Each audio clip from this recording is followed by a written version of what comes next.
नमस्कार, हरियाणा हेडलाइन आप पहुंचा टिकरी बॉर्डर पर, जहां पे देश भर के तमाम किसान आए हुए हैं और कुछ किसान हमारे साथ मौजूद हैं। उनसे जरूर जानेंगे कि जो किसान आंदोलन चल रहा है उसके बारे में भी, और यहाँ पे खाने पीने और रहने की जो व्यवस्था उसके बारे में जरूर जानेंगे भी, उनका कैसे सहयोग हो रहा है और कैसे सहयोग किया जा रहा है। कुछ संस्थाएं भी सहयोग कर रही हैं, कुछ सामाजिक लोग भी इस पर जरूर सहयोग करें। और इस पर यहाँ पे जो किसानों ने कुछ बोर्ड लगाए हुए हैं, किसानों पहचानो देश के विशुद्ध गद्दारों को, मोदी सा, और इन्होंने कुछ न्यूज़ चैनलों के भी नाम लिखे, जी न्यूज़ और इंडिया टीवी, जैसे कि रोहित सरदाना, सुधीर चौधरी, रजत शर्मा, अर्णव गोस्वामी, और भारत और एपीपी न्यूज़, अंजना कश्यप, श्वेता सिंह और रूबिका लियाकत के बारे में इन्होंने कुछ अपनी बातें रखी हैं। और देश के किसानों को मूर्ख समझना बंद करो, देश का एक पढ़ा लिखा किसान भी है।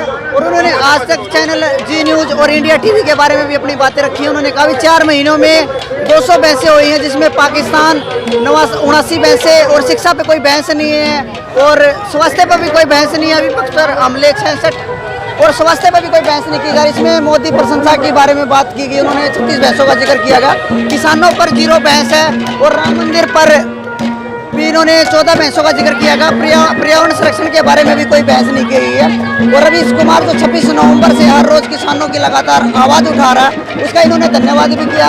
और हमारे साथ कुछ किसान मौजूद हैं, उनसे हम जरूर जानेंगे कि इसके बारे में भी। नमस्कार जी। नमस्कार जी। सबसे पहले तो आप ये बताओ, आप कहाँ से आए और आपका क्या नाम है? मेरा नाम प्रदीप दलाल है और मेरा गांव मेहंदीपुर है। मेरी तहसील यही बहादुरगढ़ है। आप हरियाणा से आए हो? हरियाणा से। कुछ लोगों का ये कहना है कि हरियाणा का किसान इस आंदोलन में शामिल नहीं है, पंजाब से किसान आए हुए हैं, कांग्रेसी समर्थक होने तक का दावा किया जाता है। उन लोगों को क्या कहना चाहोगे? हमारी दलाल खाप 84 जिसके अंदर में 172 गांव आते हैं, पूरे के पूरे 172 गांव ने तन मन धन से इस आंदोलन का समर्थन किया है, किसान भाइयों समर्थन किया है। और ये लोग कहने वाले हैं कि ये पंजाब का आंदोलन है, उनको मैं तो ये बोल रहा हूँ, उनको ऊपर वाला बुद्धि दे और आँख खोल के देखे। ये पंजाब का नहीं, हरियाणा, राजस्थान, यूपी, महाराष्ट्र से भी कल किसान चल पड़े हैं, नासिक से, वो भी कल शाम तक या परसों सुबह इधर दिल्ली बॉर्डर पे होंगे। आपको जानकारी के लिए बता देता हूँ। और बड़ी मीडिया तो हमें बदनाम करने पे लगी हुई है, उनका चैनलों का मैं नाम नहीं लूँगा, लेकिन ये जो छोटे चैनल है जैसे आप लोग हैं, वो हमारे अच्छी तरह कवर कर रहे हैं और अच्छी तरह लोगों को मैसेज दे रहे हैं। वो तो हमें आतंकवादी, खालिस्तानी और प्रदेशद्रोही करार देने पे तुले हुए हैं। जैसे कि मनोहरलाल खट्टर जी का भी बयान आया था कि भाई ये किसान पंजाब के हैं, कांग्रेसी, जैसे वो बात की जा रही थी। और कुछ जो सरकार के प्रवक्ता, राष्ट्रीय प्रवक्ता लगा लीजिए, या फिर हरियाणा राज्य के प्रवक्ता, या फिर कुछ केंद्रीय मंत्री, MLA, MP, वो ये अब तक ये कह रहे कि भाई इसमें पाकिस्तान का हाथ है और चाइना की साजिश की जा रही है और विदेशों से फंडिंग की जा रही है। हमारे किसान जो ये यहाँ बैठे हुए हैं, आज तक शायद ऐसे किसान हैं जिन्होंने पाकिस्तान और चाइना देखा भी नहीं है, सिर्फ सुना है। अब वो जो मंत्री जो लोग बोल रहे हैं, या तो उनके रिश्तेदार उधर बैठे हैं पाकिस्तान और चाइना में, क्योंकि हमारे किसान तो जिन्होंने पाकिस्तान और चाइना देखा नहीं, सिर्फ नक्शे पे ही देखा, वो भी हम बता दें उंगली लगा के ये पाकिस्तान बोलते हैं इसको और इसको चाइना बोलते हैं। तो ये तो मंत्री साहब उन्हीं क्या होगा, कोई ना कोई रिश्तेदार, इसलिए वो ऐसे आरोप लगा रहे हैं और हम तो इन आरोपों की निंदा ही करते हैं। कुछ लोगों का ये कहना है कि जैसे NRC CA आया था, उसकी तरह ये आंदोलन बन के रह जाए, जैसे शाहीन बाग में आंदोलन हुआ था, लेकिन किसी की नागरिकता नहीं छीनी गई, और फिर भी लोगों ने इतना भरम फैलाया लोगों में। ऐसे किसानों का जो आंदोलन है वो भी इस तरह हो जाएगा, क्योंकि जो अध्यादेश लेके आई है सरकार थी, ये किसानों के पक्ष में लेके आई, इसमें किसानों की किसी तरह कोई हानि नहीं है, इसकी जो आमदनी है किसानों की वो दोगुनी हो जाए। ये बताइए, किसान जो हमारे हैं, पहले भोले भाले किसान होते थे, हमारे जो बूढ़े थे, दादाजी थे, बाबूजी थे। अब तो हमारे किसान, हमारे भाई, हमारे रिश्तेदार देश विदेशों में मिनिस्टर तक बन के बैठे हैं। तो अब वो भोले किसान नहीं रहे, अपना फायदा और नुकसान खुद पहचानते हैं। चौधरी छोटू राम ने भी बोला था कि अब भोले किसान बोलना सीख ले और दुश्मन को पहचानना सीख ले। अब हमने अपना दुश्मन भी पहचान लिए और बोलना भी हम सीख गए हैं, इसलिए अब इनको ये डर लग रहा है, ये तो हर अपना नुकसान और फायदा समझने लगे हैं। इस बिलों में एक भी फायदा बताते किसानों को ये होने वाला, सिर्फ जो बीजेपी का कार्यकर्ता होगा उनको तो शायद मेरे को लगता है कोई फायदा दिखेगा, बाकी जो किसान है उनको किसी को कोई फायदा इधर नहीं दिख रहा। इधर लाखों की संख्या में ये बैठे हुए हैं ये किसान, इनको अगर फायदा दिखता तो अब तक ये चले जाते ना यहाँ से।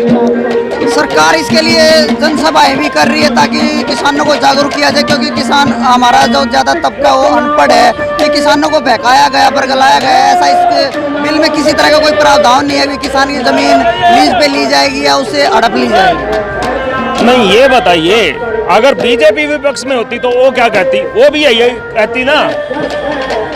फिर कांग्रेस आरोप लगाती बीजेपी विपक्ष में होती कि बीजेपी ने बहका दिया। अब बीजेपी वाले लगा रहे कि कांग्रेस ने बहका दिया। हम किसान हैं, पढ़े लिखे हैं, सक्षम हैं, हमें अपने नुकसान और फायदे का पता है।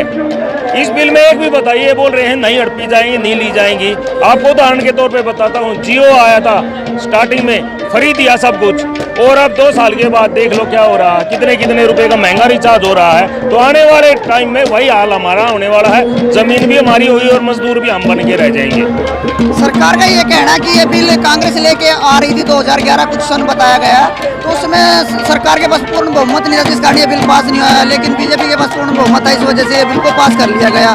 तो सरकार कांग्रेस पे आरोप लगा रही है, कांग्रेस बीजेपी पर आरोप लगा रही है, क्या ये राजनीति के तहत किया जा रहा है?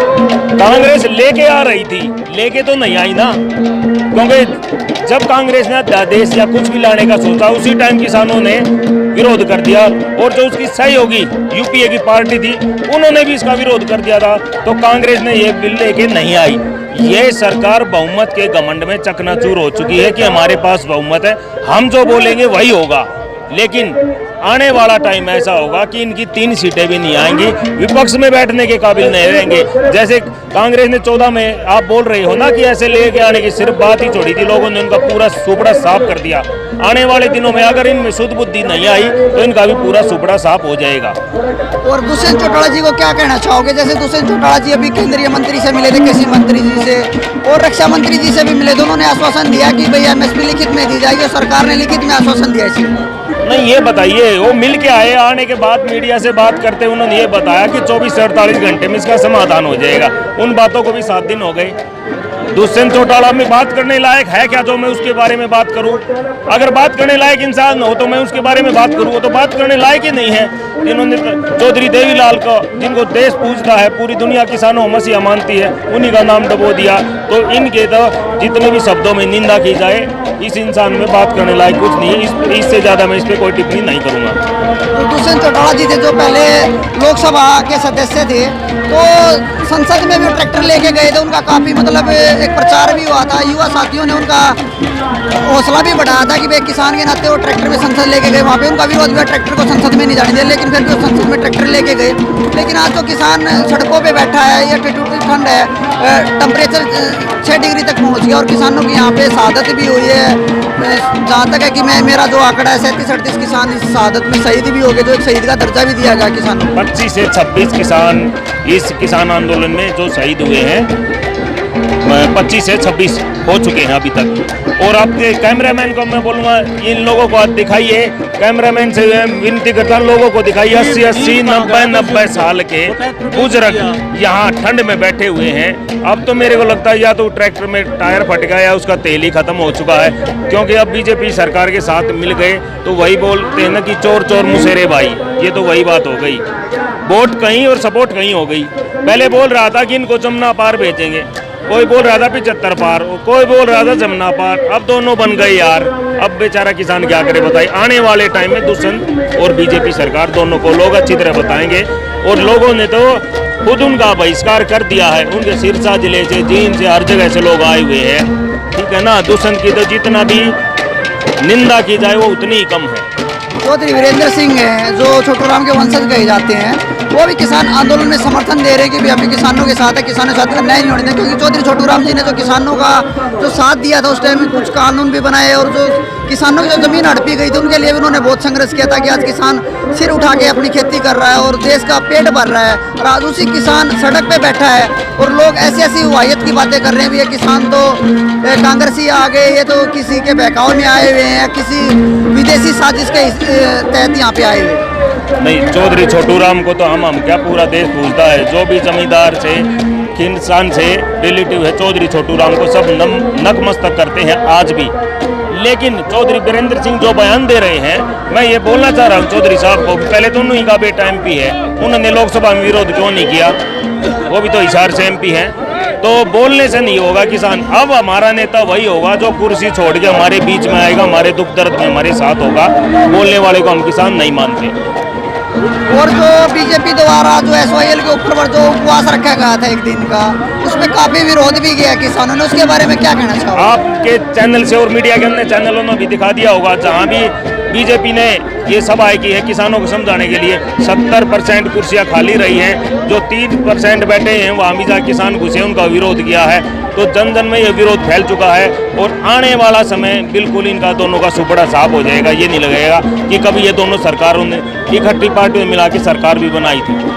और हमारे दर्शकों के कुछ सवाल हैं जो मैं आपके साथ साझा करना चाहता हूं। हमारे दर्शकों ने पूछा था कि जो आंदोलन चला हुआ है, इसके तहत जो लंगर है, एक धार्मिक भजन भी हो रहे हैं और एक धार्मिक भंडारा भी किया जा रहा है, ये सब कुछ फ्री मिल रहा है, किसी तरह कोई पैसा नहीं लिया जा रहा है। जो भी आप खाने पीने को लेकर या रहने तक की जो व्यवस्था है वो कुछ संस्थाएं भी कर रही है, कुछ किसान आपस में कर भी रहे हैं। क्या ये आंदोलन के अंत तक ऐसे शांति प्रिय चलता रहेगा? वो कल एक मीडिया वाले भाई ने और कुछ यूपी MP के मेरे साथ खड़े थे, क्योंकि बहादुरगढ़ जो है इंडस्ट्री एरिया है, तो उन्होंने बहुत अच्छा सवाल मेरे से किया।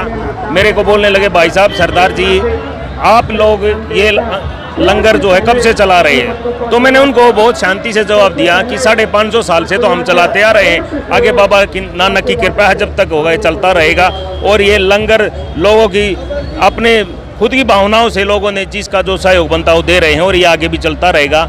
हमने किसी से कुछ, लोगों ने अपने मन से अपनी भावनाओं से, कोई सब्जी दे के जा रहा है, कोई दूध दे के जा रहा है और कुछ अपने लस्सी दे के जा रहा है, मतलब कोई सब्जी देगा, सब कुछ दे के जा रहे लोग अपने तन मन धन से यहाँ लगे हुए हैं। जैसे कि आंदोलन जब शुरू में स्टार्ट किया था, हरियाणा और पंजाब के किसान इसमें जुड़े थे, उसके बाद धीरे धीरे यूपी, राजस्थान और कर्नाटक और महाराष्ट्र तक के इसमें किसान जुड़ गए हैं। ये एक इतिहास के पन्नों में दर्ज होने वाली बात है, क्योंकि लाखों किसान यहाँ पे आए हुए हैं और शांति प्रिय प्रदर्शन है। किसी तरह की कोई अभी तक कोई ऐसी न्यूज़ नहीं मिली, हमारे कोई अपडेट नहीं मिली जिसमें किसी तरह कोई शांति भंग की हो या कोई उपद्रव वगैरह रचा गया हो। और जो लोग सोशल मीडिया पे प्रचार कर रहे हैं कि भी किसानों का समर्थन, जो लोग घर से नहीं आ सके वो सोशल मीडिया पे प्रचार करें, किसानों का साथ दे रहे हैं। और कुछ लोग इस किसानों को बदनाम करने की साजिश कर रहे हैं, किसी तरह की वाहियत की बातें करके या छोटी मोटी वीडियो निकाल के उसमें उनका विरोध भी कर रहे हैं। उन लोगों को क्या कहना चाहोगे? हमारे दर्शकों को भी क्या संदेश आपका उसके बारे? सिर्फ वो कुछ लोग हैं जो इस किसान आंदोलन को दो फाड़ करने की साजिश रच रहे हैं, लेकिन किसान भी सचेत और एकदम से होशियार बैठे हुए हैं। ऐसे लोगों को हमारे किसान आंदोलन में नहीं तो घुसने देंगे और नहीं उनको किसी तरह की कोई सपोर्ट करेंगे। और दर्शकों को आपके चैनल के माध्यम से बताना चाह रहा हूँ, कल नागपुर से, महाराष्ट्र से किसान दिल्ली के रवाना हो चुके हैं। अब ये आंदोलन हरियाणा पंजाब का नहीं पूरे देश में फैल चुका है। और ये मान के चलो जो 47 में आंदोलन हुआ था उससे भी बड़ा आंदोलन ये होने वाला है। और बीजेपी सरकार को अब भी मैं बोल रहा हूँ, अभी भी टाइम है, तीनों काले कानून वापस ले और ये लोग अपने घर शांति जाए। सर्दी का टाइम है, जो लोग यहाँ नहीं आ पा रहे किसी कारणवश, लंबा है महाराष्ट्र या कर्नाटक उस साइड के जो भी लोग हैं, कल तमिलनाडु से भी यहाँ आए हुए थे समर्थन देने के लिए।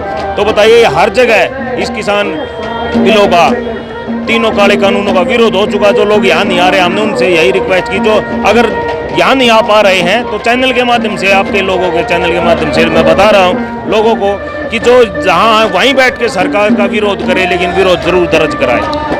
जैसा कि जो हरियाणा के प्रदेश अध्यक्ष हैं किसान नेता गुरनाम सिंह, उन्होंने ऐलान किया है कि 26, 27 या 28 कुछ तारीख उन्होंने निश्चित की है, उस पर टोल भी फ्री कर दिए जाएंगे। क्या वो अनिश्चितकालीन के लिए टोल फ्री कर दिए जाएंगे और कुछ दिन के लिए टोल फ्री? नहीं, वो 25, 26 और 27 श्री गुरनाम सिंह चंदोनी जी हमारे किसान नेता हरियाणा के, उन्होंने सिर्फ 3 दिन का आह्वान किया है और वो 3 दिन के लिए ही सिर्फ टोल फ्री रहेंगे। और आगे का जैसे भी हमारे को मैसेज आएगा और आपके चैनल के माध्यम से हम लोगों को इसके लिए अवगत करा देंगे।